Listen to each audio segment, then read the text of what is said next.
The interesting part about this 3-year-old class and every 3-year-old class is as you get later in the year, you see some of these horses really growing. I saw a picture of Sandman, horse that we've talked about a lot on this show, horse that I'm not in love with. He looks like a different horse right now. It looks like he put on 10, 15 pounds of muscle, and he's a big boy now. So it's going to be fun to see how these horses roll into the Jim Dandy, the Travers. We'll talk about Magnitude a little bit more. Talked about a little bit about him last week. I think he's an interesting addition. All word on the street is Baeza looks like a monster as well. So it's just fun to see these 3-year-olds continue to develop. I love where this 3-year-old class is going, Aaron, and the races we're about to see just week after week after week with what they have developed into here. You're right. And that is the most fun thing about the 3-year-old division is they're aging, and developing right in front of us. A 3-year-old horse is kind of like one that just entered high school, and by the time they get done with their 3-year-old season, it's like they're out of college, right? Well, think about the growth spurt that you see for humans. That's kind of what horses are doing as well. You mentioned Sandman. He's a horse. I saw him in the flesh at Oaklawn Park. And he has a big frame, but I'm kind of like he hasn't really grown to that frame yet. He was kind of lanky. So it's kind of interesting, because he's a bigger horse. But if he's adding muscle and kind of filling out, as you would call it in a human athlete, that's very interesting to me to see what he does. Because a lot of times, well, not a lot of times, all times, we talk about Sandman. It's like, oh, mentally, he's just not there. He's kind of crazy. He has growing to do physically as well. So it's interesting that that could be happening and he could blossom over the summer a little bit. You're right.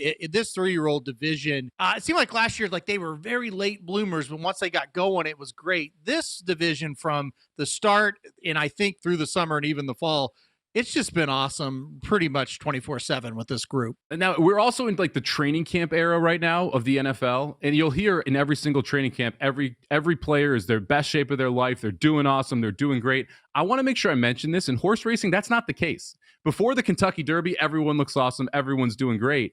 After the Derby, you're going to hear so-and-so horse isn't filling out well, that you're not running well over certain tracks. You get a lot more negative reports around these horses, and so that's why I think it's so important to mention the positives that we are consistently seeing around this 3-year-old group. I don't remember the last time it seems like everyone is growing and progressing and getting better.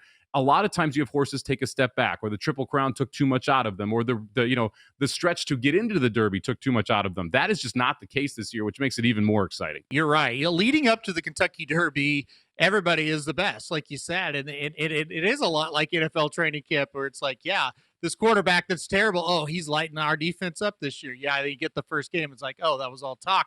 You're right, and this is also the season where these races are huge races. They're really important.